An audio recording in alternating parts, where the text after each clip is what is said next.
Bebaza okuba abalabi abalungi aba Fik Media kubanga tutambudde ffenna ebbanga lyonna emyaka tunuza tuli nga mu myaka 9. Yes, ekintu kino nga tukikwasaganya ku seti lunaku olwaleero Vanessa Nansy gwe nnina kimanyi guyinza okuba nga omulundi gwo ogusoosa okumulaba ku mukutu guno gw'omupya eyakatweyungako kubanga yes buli lukya tufuna ate abalabi abapya mbebaza by the way tunatera okuweza omutwalo mukyongeremu amaanyi guwere mangu kuba ndaba teguwera munsobedde mulinda ki abatana subscribinga mukikwasaganye omala likinge okomentinge osharinge link bwogifuna ng'ogyongerayo ate nyiga akade programs zino zifune nga zaka premiering njala okwebaza mikwano gyange abateekamu akasente ne mufuuka ba member ba channel eno nawe ayagala ofuuka member wali ojja kulaba wakagambo join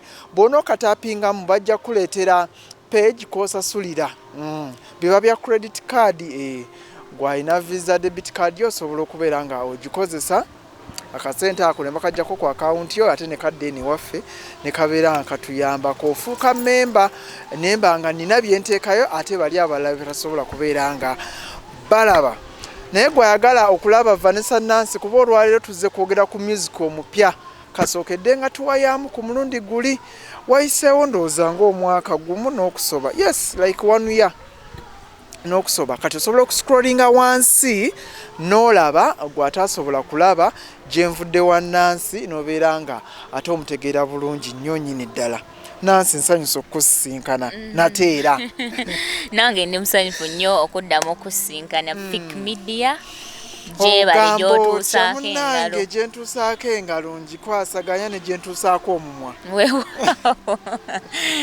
weebalire ddala manye abantu bano naffe twagamba nti tulina naffe okubaako bye tubagamba ate ne babeera nga batugoberera gwebala omulimu ogwo kubanga ate at least oyambako abo abayinza okukaluubirirwa okutusanga oba okubaako bye batubuuza oba okubaako bye bayinza okwagala okumanya naye nga talina wajja kusanga so nga ate gwe Fik Media interview oba ogirina nga wagikoze n'abatambuza olugambo lwabwe eyo palapase abaana musala kigambo tebakyagisala bawaata kiwaate kale beera eyo ng'owaata omugambo gwo naye omuntu bwe muleeta wana lisiti n'akiriyalinga ku ebyo by'oba owulidde eyo oba ku kigambo eyo ky'oba owaase alisiti kituyambako oba oli awo okutereeza eno yeba ensibuko y'amazima oba ng'obadde eyo ng'oli mu byambumbu ate simanya ate bagamba we bata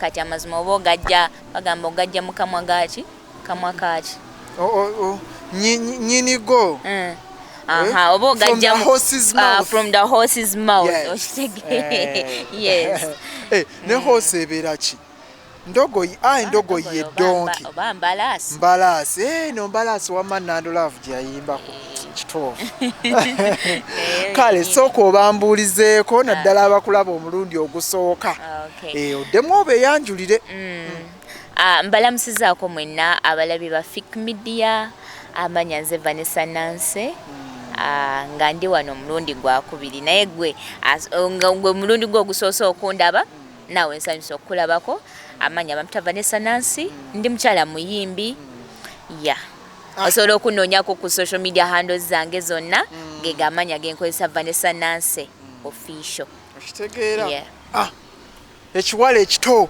amatoovu takyotunulako noga nti nteekwa okukirya ebyo byabadde lako nina okukayisaawo saategedde nti ebyo byabadde but anyways regardless we move so we twasemba oba we twakolera interview yaffe eri yasooka wali olina fimbo sikyajjukira bulungi nange ndayika sikyajjukira bulungi naye ndooza fimbo oba luyimba kyolwalikaawo ate gwokuba kabbiro ye yaliwo kabbiro alayika ye yaliwo kati sooka otuwakapeera n'embimala zezaaliwo akapera kafimbo tutandikira awo tulyoke tubalako nti ali kyetuleese olwaleero muliro music wali omupya Buwotukidde mbadde nkulinze omukwano gwogere ewasoba tutekewa kalambi nga wova toddawo eno love ogikutte bumwa togiganya kutoloka siya kupanga kati girogula omulyango tomagamaga yingira inside leka nkutereka akayimba kagamba nti owo Salome ze kugwe newe bekubya jimu sibalika I got somebody bonkubisa omugogo fimbo ulala sikisa jimbo ulala. Oh my God. Anyways, that is how Fimbo goes. Gwayagala okalaba video by the way jeri ku YouTube channel yange. Muginoonyeko. Kati Fimbo wali oyimba ku kinaye. Gwotegedde. Ndowooza kibooko. Aha. Kyotegedde nange kinali ntegeeza. Ogwo mugo gwe. Embooka eno yennyini. Gwe bateranga okutereka emabega w'oluggi kuba ababbi ababa bayingidde mu nnyumba. Gwe nali nyimbako. Naye maama ani muwandiisi? Awandiika akayimba kwamuyita Raj Daniels naye muyimbi munange. Bambi Raj Daniels ogamba otya? Whether Raj Daniels tulina okukolayo akantu. Raj Daniels ye muwandiisi. Yali writer wange eyakola audio production, producer Bawa yakola audio. Yes. Moto Sounds eyakola video, my number one director Dave Chambers, Ads Media. Kitegeera? Yeah. Oye Fimbo. Naye maama weekola ebintu mu video. And that is what we have to do. That is how kyekyo kye tulina okukola. So Fimbo akoze atya? Abantu bamwagadde Vanessa. Akoze atya? Sitoma. Fimbo muyimbi wantu wangi nnyo bukyanga mota. I can't mention out the stages naye nga just to know Fimbo muyimbi awantu wangi nnyo. Ne wano wenyini wetuli ku kalenda waliwo show yakabako. I performed that. 10 years. Yes, I performed that song. I've been to many shows. Je muyimbidde Fimbo.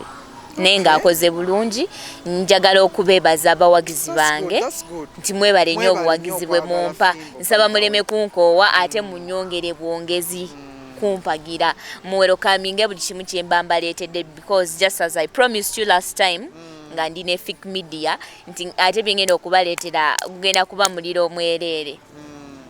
So from Fimbo nozzaako ani awo? From Fimbo ne tukolaawo obuyimba ne Eyes on T, nawo ndi muwanguzi. Eyes on T? Nalwimba ne Eyes on T. Kayimba katuzaamu maanyi. Kayimba kabakozi kabantu bakozi abantu abapambanyi. Oyinza okuba ng'oli eyo naye nga sebo waliwo abakuyisaamu eggaali.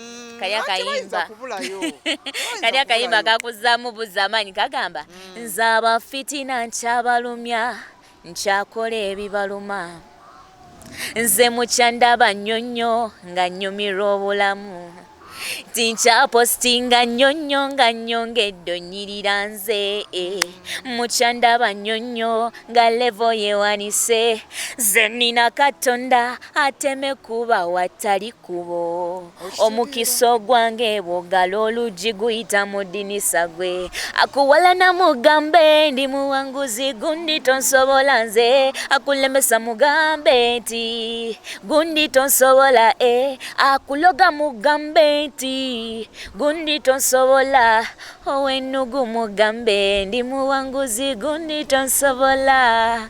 Kayimba kalungi nnyo. Aizon yawandiika? Akayimba Aizon yakawandiika ne tukabaleetera. Gwe wenango production wa Kenny. Wa producer Kenny. Mwalukolera video. Oba Aizon akyebuzaabuza. Omanya abaana abo. Omwana akuwa kolabo n'otuyana nayo. Kati Aizon akyebuzaabuza. Ekyamazima video yote tunabagikola naye nga ejja kuba ejja mu maaso awo. Aizon vaayo mukole video y'omwana. Nze mbamanyi. Aizon vaayo mukole video. Mushutinge tujagala omwezi guno nga gwakaggwako. video ejja kubanga ejja. So we twava ku ndi muwanguzi ne tukolayo akayimba kayaba kayita omuwaifu. Ne tukolayo singo yo.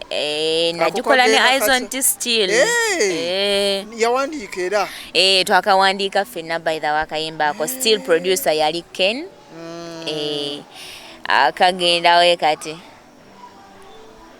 Omuwaifu nti wanje omuhazi bandi nga nkulavinga nnyo nange nkulavinga nnyo nga nkumisinga nnyo nange nkumisinga nnyo girlfriend wange boyfriend wange munange omuwaifu mbujja omutima gwanumye nakulinze ku live nga sikulaba omuwaifu nenkebera online nga toliko muwaifu tinsonyiwa omuhazi bandi nabadde mubize ate ne kadata omuhazi bandi kadata obusongo obukolangako omuhazi bandi.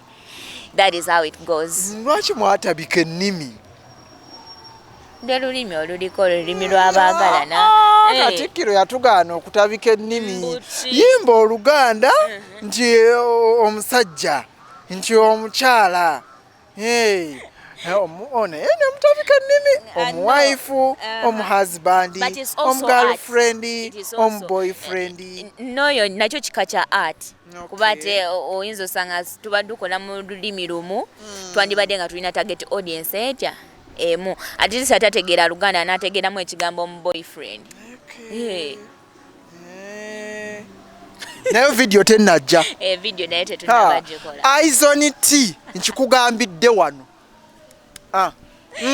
So we twava ko muwaifu ne tukola akayimba kalaba kayita sabagamba. Sabagamba baani olwo bwali togamba. Mwenna gwe fiiki n'abalala bampuliriza mbuki kitota atugamba. Mbugenda kuleeta ekyasi kati ekyo ki sabagamba ntirwana jamujja kubibya mbwengeri gye ndi omulungi bulijjo nindo mutuufu nga banneegomba bangi nnyo naye ebisaanyizo nga njagala alinawo byonna salina ebitundutundu bajja nga balina waleti ng'endabika yaabwe sinungi n'engoba ne wajjalabika obulungi nga waleti temulimu era n'engoba ono we saliddewo mubalage kye muba mumanya tali kompuliti ono we saliddewo mubakube testi zonna maze okuziyita. Okitegeera. Akayimba bakayita sabagamba ako. By the way kayimba ka mikolo kayimba kalungi nnyo. Kalungi nnyo. Era nyongera okujjukiza abalabi ba Fik Media oba ng'oli eyo ng'olina omukolo gwo gwakwanjula gwambaga, please don't hesitate calling me. Just nkubira kanamba k'essimu yange 0755 09 45 65. Nja kujja ku mukolo gwo nkuyimbire. Yes. Naye ku lyrics zino zempulidde ngaddi omukyala we yali agobye omusajja owa waleti nga nsanyufu ddi ekyo kyali kibaddewo ddi mbu n'atunuulira looks. Kisinziira ku muntu osanzaani fiiki oyinza okugwa ku muwala ye ng'ebyesente si byatunuulidde ng'ayagala fiiki nga muntu ng'ebyesente zo tabiriiko ate n'osanga ebyo Vanessa byaliwo ku mirembe gy'abaamaama baffe basenga ffe ku 10 tewabulayo naye 2025 oba ababiri bakyaliyo. Naye ababiri ku miliyoni ameka 5 ge tuyina mu ggwanga lino. But that is one thing to force out the men out there bave mu kwebaka. You start working. Kuba bona amanya jalooza mbojja kubeereyo kubanga olina sente zo and you're not having the looks obeere so comfortable. Oba olowooze nti olina the looks and you don't have money nti wali wagenda okutwala. So naye baba bwala namwe mugenda ne mutusobera kye mwagala temukimanyi kituzukusa. Anyways ebyo ebintu by'omukwano bisana bintu bya babiri ebantegeragana y'abantu babiri gwe omuntu w'abaweeru tusobola kuvaayo nojja n'otegerera bano ababiri ababa bakwatagana kubanga ogenda kusanga fiiki ng'alinamu akasente ke akakuteekemu ogenda onoonye gundi ow'obunyama ow'akanyama okitegeera so I think ebeera ntegeeragana y'abantu mmwe babiri naki kye muba mwagala saabagamba okay oyabadde producer ki producer Brian Beats akuba bulungi omwana oyo mu Beats House emakindi awo era mugende mukanoonyeeko video gyeri twagikola muginoonyeeko bambi ku YouTube channel yange Vanessa Nansy Official yes ate temwerabira subscribinga kaakati bwe tuva ku Saabagamba ne tuleeta fimbo wayingirirawo ne tuleeta fimbo ne tuleeta boss okay just because fimbo twamaze ddo mwogerako kati ne wajjawo akayimba ka boss boss yagenda atya kagamba ndikamodo mama ye yanunga nze nerinnya lya Vanessa ye yalintuma gwe ze nakula ndi mumbejja mama yankuza senga nantendeka nkwata nagonjebwa zerino byendi kimanye tebisangika ndituzi twansuwa gira noonywako nkuwonyaga nkuba enne ekiryo kyakubalira nize gwotwale byoyagala bosi eno gwafuga gwe mulodi nambemu nze wanfuna magoba tolikola losi nambemu I love you plenty never to love inadequate I love you baby eno gwafuga gwe president I love in particular etayide siri jijula ekyo mami yeyantuma ekyo kukucha wasisubira ng'omuwele oli wakulya nsusire ate nga simpimire baby wegerere nebyoyagala mbikole nkuyise ng'omugole buno bugambo obuwo tinange gwolaba nze wano ndi wuwo bosi eno gwafuga gwe mulodi nambemu yoyo boss kamwe mwena abali mulaavu akitegeera obanga olinayo goyita boss akayima nkakuweereza ate be bamenya emitima bannange bebamenya emitima banaye nga kibi nnyo naye mugume temuli mwekka ate abantu bangi basiba bamenya emitima so tebakumenya emitima omutima n'obeereyo nga weekubagiza ng'obola bantu bagumenya akayimba kasobola okukubeeramu naera bantu bangi nnyo abali eyo be bamenya emitima so it shouldn't be an issue and we should learn to move on yes omanyi bwe tubeerayo mu kwekubagiza you even fail to plan what is next ate ng'ebiseera ebisinga some heartbreaks zituyambako okufuna ekintu ekiri better yes bantu bangi nnyo abavudde mu heartbreaks ate relationship endala gyazzeemu nebeera so successful nebeera gye bayita blessing in disguise oba so we should learn to move on so a producer alianye bawa a producer Brian Beats ate nga video director yali Dave Timus mugende bambi mukanoonyeeko it is just 4 months old it is just 4 months old mugende mukanoonyeeko ketuliko kati ate kati tulina waka mubi nnyo mulala mukko by the way right kati bwe tuva ku boosi nenyingizawo dance hall ate nga ye muba nina akayimba bakayimbye ogenda kuyimba obulayo kadongo kamu ate nga naye ndabika namuyimba dda nyinza okuba gwe natandikiramu so just as I told you I'm versatile by the way ze ndi versatile dance hall mukuba zine enyimba enzikakamu nazo nzikuba. So we are having onkuba akayimba akapya nnyo, it is just 1 month old. Mukanonyeko ku YouTube je kali. Producer Miyaji ye yakakuba audio producer. Yes, and the video is just coming soon, very soon. Twagikutete tunagikwata. Owacho yagala okujula ebitanajja. I want people to be there because baberenga bakebera bagamba yakataddeyo tobakateekayo. Okitegeera. Wamma video mugirindirire ejja Masavu. So kati onkuba gwe tuliko? Onkuba tulinawo akapya nnyo, is just 1 day old. Masavu. Okasoko tuwe onkuba tugende ku Masavu.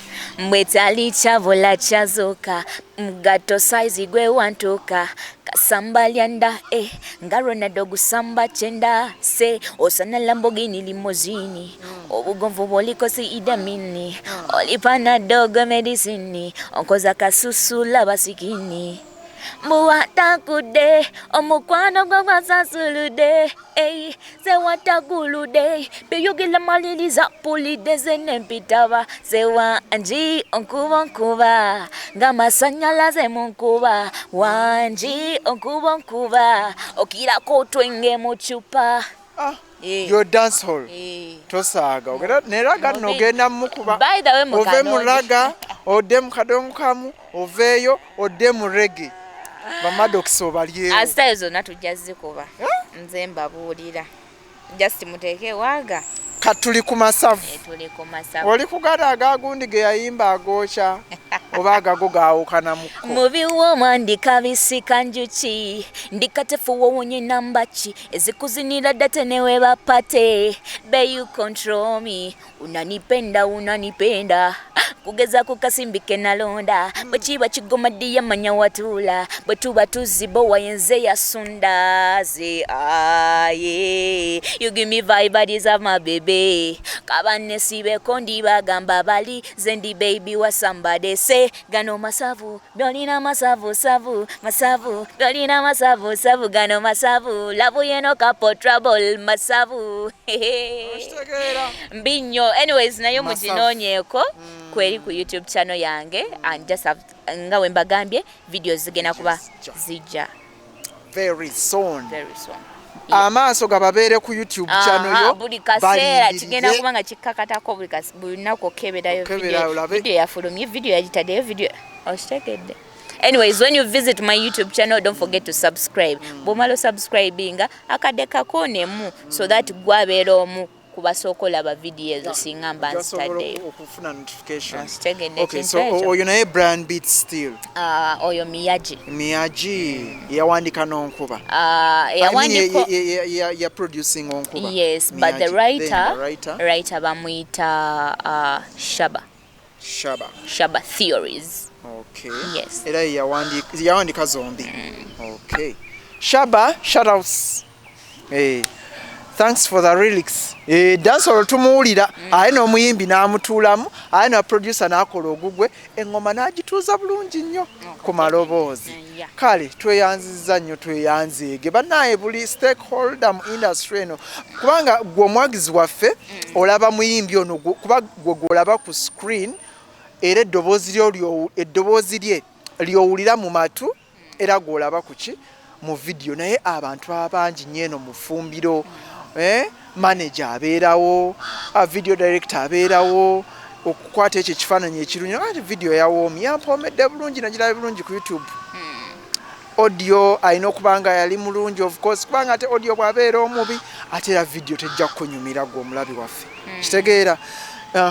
Ba vixen babeerawo ba dancer babeerawo ba costume designer omuyimbi ono na olugoye lwamutuddeko bulungi colors zezo nyini ze yayambadde z'amachinze ba makeup artist babeera so bantu bangi nnyo abafuula Vanessa Nansy kyali oba oli awo gwe bootakola ki bootamanya so tuba tulina nabo babongako kubanga omulimu gwe bakola gw'amaanyi bwate bali makeup oyo singa akulukuta ku Vanessa mukwano David Times ne bwabanga akwata ekifaananyi kifaanana kitya Vanessa tasobola kukola ki era ogwo olubikula bwoti video n'omula mannaye makeup yakulukuse okitegeera so abantu bano bonna ba mugaso nnyo ne kuuku oyo atufumbira emmere nga tuli ku video shoot bannaye wabbeeyi kubanga Vanessa tasobola kukola by'omugamba bw'oba omushuutinga bw'abanga enjala ekola ki emuluma so buli muntu mu kiti kye wabbeeyi nnyo in fact ayinza n'okubanga gwe omuyimbi wo gw'oyagala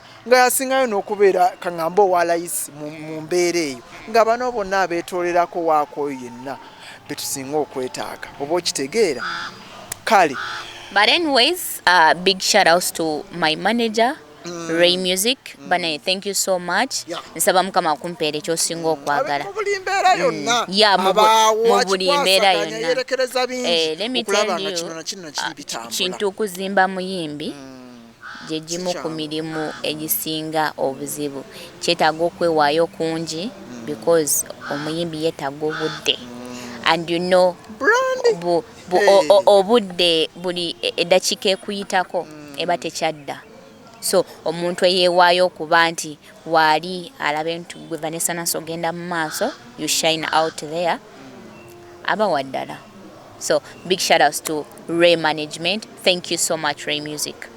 Yes. Kale tubulire social media platform neera watugambye social media handles zange zonna munonyeko ku Instagram, YouTube, Facebook, TikTok, Snapchat na buli bwamu amanya genkozesa Vanessa Nansy Official gemanya yange genkozesa. Yeah.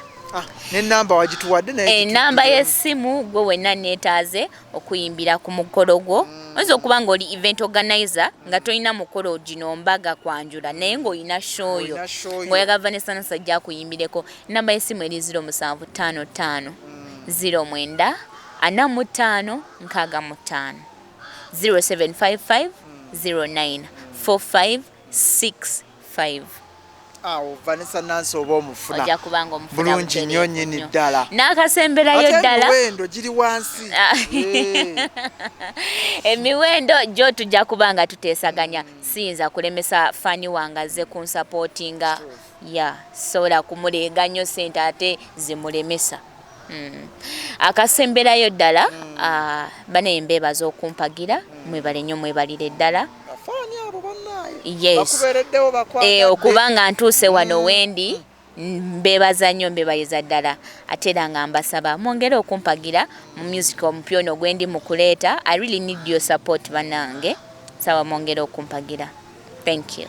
Kale twanza nnyo tweyanzeege Vanessa Nansy yoyo muwulidde bulungi nnyo kansubire nti mugendeeyo ku social media platforms ze nga bw'abagambye mu following ate ne music wo mbeere nga mu streaming bannange bintu kati copyright etambula abayimbi bano bafunamu nnyo bwe mubanga mu streaming ze music we manyi kale osobola okudownloadinga munayi ne ku simu n'okola ki n'okateekako bulobanga oyagala okawuliriza n'obanga okola ki n'obanga okawuliriza okitegeera naye ate bw'ogenda ku online n'oka streaminga ate afunamu nnyo oba okitegeera kubanga munayi following eyo ate n'akasente kiba kimuyambako. Kale abatawuliriza oba abatalaba gye nvuddewo nagambye dda scrolling wansi naye ne ku radio Vanessa Nansy agenda kujja ku 99.9 Mawokota FM abeerenga ate namwe audience yaffe tuwuliriza ku radio ababuliramuko ku gye nvuddewo ate music wetu muzannye live ku mpewo so osobola okutweyungako. By the way, yes, nawe ali eyo ebunaayira wonna Mawokota FM osobola okubeera ng'ogifuna bwegenda bugenzi mu Google nyigamu 9.9 Mawokota FM ojja kubeera nga platforms zijja kujja onyigemu o streaming live ojja kubeera nga otufuna program weekend special beerawo buli lwa mukaaga ssaawa 10 paka ssaawa 1. Njagala obbaagaliza ekiseera ekirungi mubeere bulungi mweraba. Vanessa, see you. Bye. Bye bye.